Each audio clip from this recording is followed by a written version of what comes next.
સુરેન્દ્રનગર જિલ્લાના સિંચાઈ સમિતિના ચેરમેન રાજુ કરપડાને હવે સુરેન્દ્રનગર જિલ્લાના ખેડૂતો શોધી રહ્યા છે, કારણ કે જ્યારે ખેતરોમાં પાણી નહોતું પહોંચતું ત્યારે આજ રાજુ કરપડા ખેડૂતોની વહારે આવતા હતા, પરંતુ હવે આજ ખેડૂતોને પાણીની જરૂર છે, પરંતુ કરપડા સાહેબ ક્યાં છે એ સવાલ છે। નમસ્કાર, આપ જોઈ રહ્યા છો નિર્ભય ન્યૂઝ અને હું છું આપની સાથે રિધિ। સુરેન્દ્રનગર જિલ્લાના જે સિંચાઈ સમિતિના ચેરમેન છે રાજુ કરપડાને બનાવી તો દેવામાં આવ્યા, પણ હવે સવાલ એ થઈ રહ્યો છે કે સરકારમાં બેસી ગયા છે, પરંતુ હવે ખેડૂતોના પ્રશ્ન કેટલા ઉઠાવશે। જ્યારે હોદ્દો મળ્યો, ચાર્જ સંભાળ્યો અને એ સમય દરમિયાન રાજુભાઈએ કહી દીધું હતું કે ખેડૂતોને હવે પાણીની સમસ્યા નહીં રહે, પણ સમસ્યા તો ઊભી થઈ। હવે આ બાબતે કરપડા સાહેબ કઈ રીતે જવાબ આપશે તે પણ સવાલ થઈ રહ્યો છે, કારણ કે હવે મામલો સામે આવ્યો છે ચોટીલાના નાની મોરસલ ગામની સિંચાઈ યોજના છે ત્યાંથી, કે જ્યાં જે ગામની સિંચાઈ યોજના હેઠળ આવતા ડેમમાં હવે પાણી ક્યારે ભરવામાં આવશે તે પણ હવે સવાલ થઈ રહ્યા છે, અને ડેમની અંદર પાણી ભરવામાં આવે તેવી માંગ પણ ઉઠી છે। છેલ્લા 15 વર્ષથી માત્ર ચૂંટણી સમયે જે વચનો આપી અને ખાતમુહૂર્તના જે તાઇફા હતા કે જ્યાં હીરાસર છે, મોરસલ છે, આ સહિતના જે ગામડાઓ છે તે હજુ પણ નર્મદાના પાણીથી વંચિત છે। જે અત્યારે આ બધા ગામડાના નામ લીધા, હીરાસર છે, મોરસલ છે, આ તમામ ગામની અંદર જ્યારે નર્મદાનું પાણી નહોતું પહોંચતું ત્યારે રાજુ કરપડા છે સરકારની સામે બાથ ભીડતા હતા, પણ હવે સવાલ એ છે કે સરકારમાં બેસી ગયા છે તો આ તમામ ગામને પાણી ક્યારે અપાવશે। ચોટીલાના નાની મોરસલ ગામની સિંચાઈ યોજના માત્ર ક્યાંક શોભાના ગાંઠિયા સમાન સાબિત થઈ રહી છે। સૌરાષ્ટ્રમાં પાણી પહોંચ્યું, પરંતુ ચોટીલાના અનેક ગામમાં હજુ પણ નર્મદાના પાણી છે તે નથી મળ્યા, અને નર્મદાના પાણીથી ખેડૂતો હજુ પણ વંચિત છે। અને આ બધાની વચ્ચે હવે એક સમયના આમ આદમી પાર્ટીના નેતા જે રમેશ મેર, જે રાજુ કરપડાના ક્યાંક સાથી પણ કહેવાતા હતા, એ હવે તમામ બાબતે મેદાનમાં આવ્યા છે। આક્ષેપો થઈ રહ્યા છે કે જ્યારે મત જોતા હોય છે નેતાઓને ત્યારે બે હાથ જોડી અને મત માંગવા આવે છે। વર્ષ 2022ની વિધાનસભાની ચૂંટણી પણ તેમણે યાદ કરી કે આ તમામ ગામડામાંથી જે રાજુ કરપડા છે તેમને મત મળ્યા છે, પરંતુ જ્યારે મત મળ્યા ત્યારે પણ વચનો આપ્યા હતા કે પાણી પહોંચાડીશ। હવે તો તેમણે આમ આદમી પાર્ટી છોડી દીધી છે, ભારતીય જનતા પાર્ટીમાં આવી ગયા છે, તો સાહેબ ક્યારે પાણી પહોંચાડશે તે પણ અત્યારે તમામ જે ખેડૂત છે સવાલ ઊભા કરી રહ્યા છે। ખેર આ બધાની વચ્ચે હવે રમેશ મેર શું કહી રહ્યા છે તે પણ સાંભળી લઈએ। નમસ્કાર સાથીઓ, હું આપનો રમેશ મેર। અત્યારે હાલમાં અમે ચોટીલા તાલુકાના નાની મોરસલ સિંચાઈ યોજના ડેમ છે ત્યાં છીએ। મારી સાથે અમારે દેવકણભાઈ જોગરાણા સંગઠન મહામંત્રી છે, અમારે ખેડૂત નેતા ભુગાભાઈ છે, અમારી સાથે રેવાભાઈ જોગરાણા છે।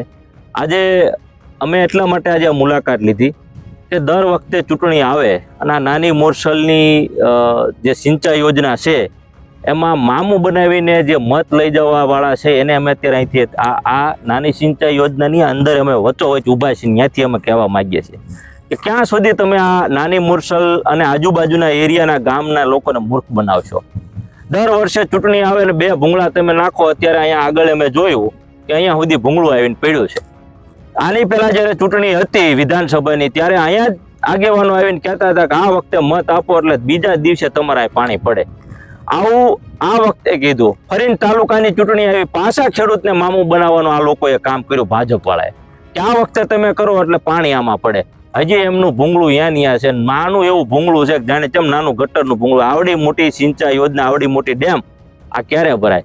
હાલમાં જો આ સિંચાઈ યોજનાથી પાણી ભરાઈ ગયું હોત, અહીંથી ઠેઠ કચ્છ સુધી પાણી જાય, સૌરાષ્ટ્ર આખામાં પાણી જાય, માત્ર ને માત્ર આ એક ચોટીલાના એરિયો અને આજુબાજુના એરિયાને પાણીથી, પિયતના પાણીથી, નર્મદાના પાણીથી વંચિત રાખવાનું કામ આ ભારતીય જનતા પાર્ટીએ કર્યું છે। દરેક જગ્યાએ અહીંથી જે ડુંગર ઉપર પાણી ચડતું હોય, પણ અહીંયા જ્યારે અમારા ચોટીલાના ખેડૂતને પાણી આપવાનું થાય ત્યારે એમને ઊંધી રકાબીનો ક્યાંક ને ક્યાંક વાંક આવે। તો અમે તો એ મામું બનાવવાવાળા માણસોને કહેવી છે, મામું બનવાવાળા માણસોને, ખેડૂતને પણ કહીએ છીએ કે તમે જાગો અને આને પૂછો કે ભાઈ તને મત આપ્યા શેના માટે આપ્યા હતા? દર વખતે તમે પાણીના નામે મત લઈ જાવ છો, હજી આમાં ટીપું નથી। અત્યારે અહીં વરસાદ ખેંચાણો છે, વરસાદ ખેંચાવાના કારણે લોકોના બિયારણ ફેલ થયા। જો અહીંયા આમાં સિંચાઈ યોજનામાં પાણી પીડ્યું હોત તો અત્યારે બધા ખેડૂતનો કપા કમ્પ્લીટલી પાકી ગયો હોત, બધા પાક પાકી ગયા હોત। અત્યારે મોટા ભાગનું બિયારણ ફેલ છે, ઢોરને પાણી પીવા માટે વલખા મારી રહ્યા છે, ઢોરને નીણ ચારા માટે કઈ વ્યવસ્થા નથી। ત્યારે અમે અહીંથી કહેવા માંગીએ છીએ તાત્કાલિક અસરથી આ કામ પૂરું કરો અને કાં અહીંથી આ ભૂંગળા કાઢી જાઓ। દર વખતે તમે મોઢું બતાવી અને અમારે જે મતદારના મોઢા બિચારાને સેવાઈ જાય છે એ હવે નહીં હાલે। એટલે ખેડૂતને કહીએ છીએ કે જાગો, આવા મામું બનવાનું બંધ કરો અને આપણે એક થઈ અને આ સિંચાઈ યોજના પૂરી થાય એના માટેની લડત કરીએ। જય જવાન, જય કિસાન। ખેડૂત માટે બોલો કે ન બોલો, પરંતુ કામ જરૂર કરીને બતાવજો. હવે આ સવાલ અને આ જે વાત છે તમામ ખેડૂતો કહી રહ્યા છે, કારણ કે જ્યારે તેમણે ભાજપનો ખેસ પહેર્યો રાજુ કરપડાએ, ત્યારે ખેડૂતો એ જ વાત કરી હતી કે અમારા કોઈ પણ પ્રશ્ન હશે તો રાજુ કરપડા છે અમારી પડખે ઊભા રહેશે અને અમને તમામ જે સવાલો થઈ રહ્યા છે, તમામ જે અમારા કામ નથી થતા એ તમામ કામ છે રાજુ કરપડા કરાવશે. પરંતુ હવે જ્યારે વરસાદ છે ક્યાંક ઓછો પડી રહ્યો છે, સુરેન્દ્રનગર જિલ્લાની અંદર જોઈએ એટલો વરસાદ નથી, ખેડૂતો સિંચાઈના પાણી માટે રાહ જોઈને બેઠા છે, ત્યારે એ જોવાનું છે કે આ તમામ જે ખેડૂતો છે તેમના ખેતરમાં ક્યારે પાણી પહોંચે છે. અમારા અહેવાલને લઈને આપનું શું માનવું છે કમેન્ટ કરીને ચોક્કસથી જણાવજો. સાથે જ અમારી નિર્ભય ન્યૂઝ ચેનલને લાઇક, શેર અને સબસ્ક્રાઇબ કરવાનું ભૂલશો નહીં. નમસ્કાર.